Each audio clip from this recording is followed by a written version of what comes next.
ብዙ ራፐሮች በዘፈኖቻቸው የሚናገሯቸውን ወንጀሎች በእውነትም ፈጽመዋል። አደገኛ እጾችን ከማዘዋወር ጀምሮ የሰዎችን ሕይወት ያጠፉ ራፐሮች ለብዙ ዓመታት ተፈርዶባቸው እስር ቤት ይገኛሉ። በዚህ ቪዲዮም ስለሰሩት ወንጀልና ስለ ፍርድ ቤት ሁኔታቸው እናያለን። ላይክ እንዳይረሳ፣ እንዲሁም 4 ሰብስክራይበር እንገባ። ሰብስክራይብ እያደረጋችሁ ወደ ቪዲዮ። የመጀመሪያው ራፐርም ብዙዎቻችሁ የምታውቁት YNW ሜሊ ነው። YNW ሜሊ ከፍሎሪዳ ከወጡ ተወዳጅ ራፐሮች ውስጥ አንዱ ሲሆን እንደ መርደር ኦን ማይ ማይንድ እና ሚክስድ ፐርሰናሊቲ የተሰኙት ዘፈኖቹም በጣም ተወደውለት ነበር። በብዙዎች እየታወቀ ያለም አደገኛ የሆነ ክስ ይቀርብበታል። ፍሎሪዳ የተወለደው YNW ሜሊ ከእናቱ ጋር ያደገ ሲሆን በአስራዎቹ ዕድሜውም በአካባቢው የሚገኝን የብለድ ጌንግ ተቀላቀለ። በጊዜውም በተለያዩ አደገኛ ወንጀሎች እየታሰረ የሚፈታ ሲሆን ታስሮ እያለም መርደር ኦን ማይ ማይንድ የተሰኘውን ሙዚቃ የጻፈ ሲሆን በ2017ም ሳውንድ ክላውድ ላይ ይለቀዋል። ይህ ሙዚቃም ሂት የሆነ ሲሆን በአሁኑ ሰዓትም ከ1 ቢሊዮን በላይ ስትሪም ስፖቲፋይ ላይ አስገኝቷል። YNW ሜሊም ለስኬት እየተቃረበ ያለ በግድያ ወንጀል ተጠርጥሮ ክስ ይቀርብበታል። እነዚህ ገደላቸው የተባሉ ሰዎችም ጠላቶቹ ሳይሆኑ የገዛ ጓደኞቹ ናቸው።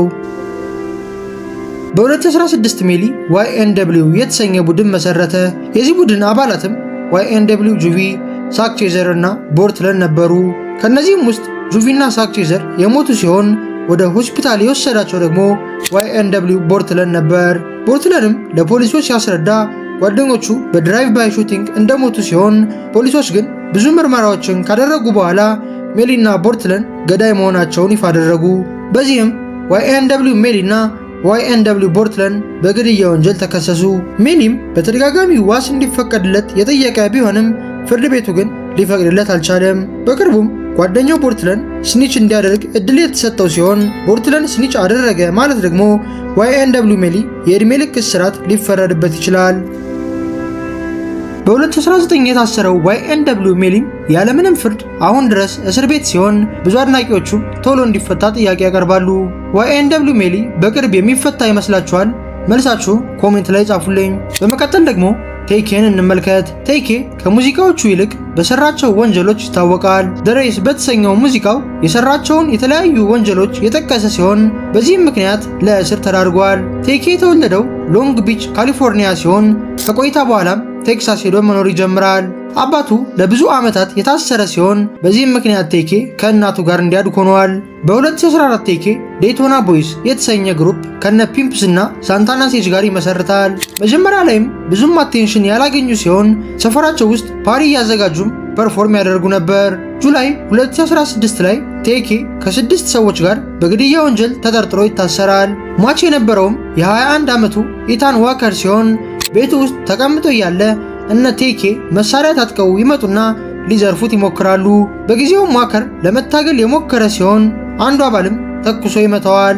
ወዲያውም እነ ቴይኬ የተለያዩ ንብረቶችን ዘርፈው ያመልጣሉ። ፖሊስም እነ ቴይኬን ለመያዝ ብዙ ጊዜ ያልፈጀበት ሲሆን ቴይኬም እሱ እንዳልተኮሰ በመናገሩ ሃውስ አሬስት ይፈረድበታል። ሃውስ አሬስት ማለት ቤት ሆናችሁ የፍርድ ቤት ሁኔታችሁን መከታተል ሲሆን ወደ ውጭ ለመውጣትም ፈቃድ መጠየቅ አለባችሁ። ይህንን ተግባራዊ ለማድረግም ወንጀለኞች ላይ አንክል ሞኒተር የተሰኘች መሳሪያ እግራቸው ላይ የምትገጠም ሲሆን ይቺ መሳሪያም የወንጀለኞችን እያንዳንዷን እንቅስቃሴ ለፖሊሶች ታደርሳለች። ቴይኬም አንክል ሞኒተር ተገጥሞለት ለጊዜያት ቤት ውስጥ ከቆየ በኋላ ማርች 27 2017 ላይ አንክል ሞኒተሩን ይቆርጥና ያመልጣል። በጊዜውም ፖሊሶች ቴይኬን መከታተል የጀመሩ ሲሆን ቴይኬም የተለያዩ አደገኛ ወንጀሎችን ከዚህ በኋላ ይፈጽማል። ቴይኬ ከፖሊሶች እያመለጠ ባለበት ጊዜ ብዙም ገንዘብ ስላልነበረው ሰዎችን መዝረፍ ጀመረ። ኤፕሪል 23 2017 ላይም ማርክ ሳልዲቫር የተሰኘን የ23 ዓመት ካሜራማን ካሜራን ለመዝረፍ ይሞክራል።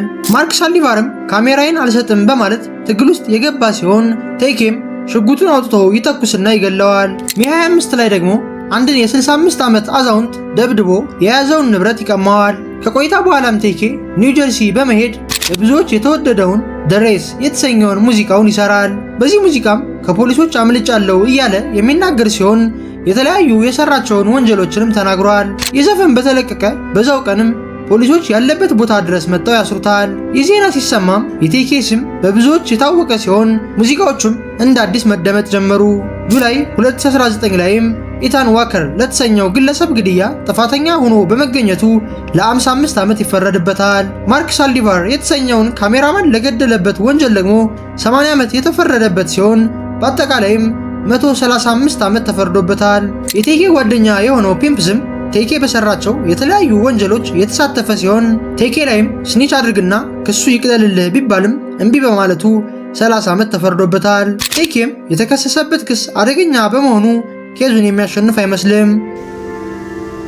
በመቀጠል ደግሞ ግላክ ናይንን እንመልከት። ግላክ ናይን ፍሎሪዳ ከሚገኙ አደገኛ ራፐሮች ውስጥ አንዱ ነው። በብዙዎችም እየታወቀ ባለበት ጊዜ በማጭበርበር በግድያ ሙከራ ወንጀልና መሳሪያን ያለግባብ በመጠቀም የተከሰሰ ሲሆን ለዓመታትም ተፈርዶበታል።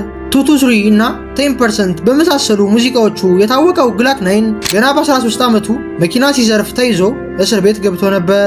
18 ዓመት ሳይሞላው በፊትም የተለያዩ አደገኛ ወንጀሎችን ሰርቶ እስር ቤት ተመላልሷል። በ2018ም የሙዚቃ ኢንዱስትሪው ላይ የታወቀ ሲሆን የ$2 ሚሊዮን ስምምነትም ከካሽ መኒ ሪከርድስ አግኝተዋል። ወዲያው ግን እያከታተለ የሰራቸው ወንጀሎች ዋጋ ያስከፈሉት ሲሆን ጃንዋሪ 2020 ላይም በ5 የግድያ ወንጀሎች ይከሰሳል። ፖሊሶች እንዳሉትም ግላክ ናይን የገዛ ካዝኖ ላይ እንደተኮሰ ሲሆን ቤቷ ውስጥ የነበረችን አንዲት ሴትም ለትንሽ ስቷታል።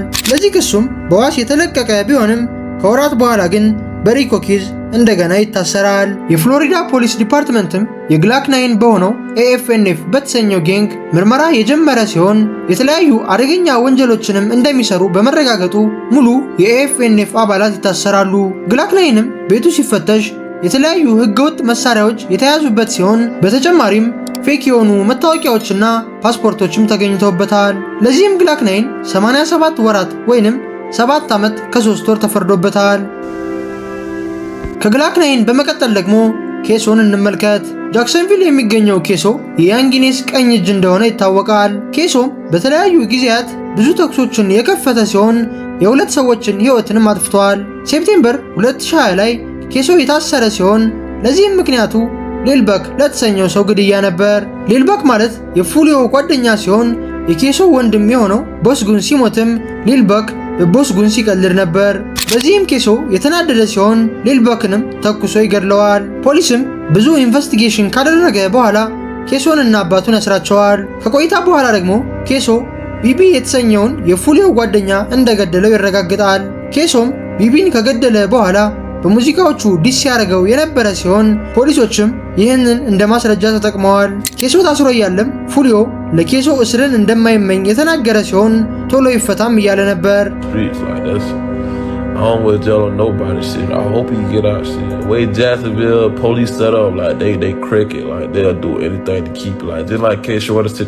ኦክቶበር 1 2025 ላይም ኬሶ የዕድሜ ልክ እስራት የተፈረደበት ሲሆን ይህም ብዙዎችን አሳዝነዋል።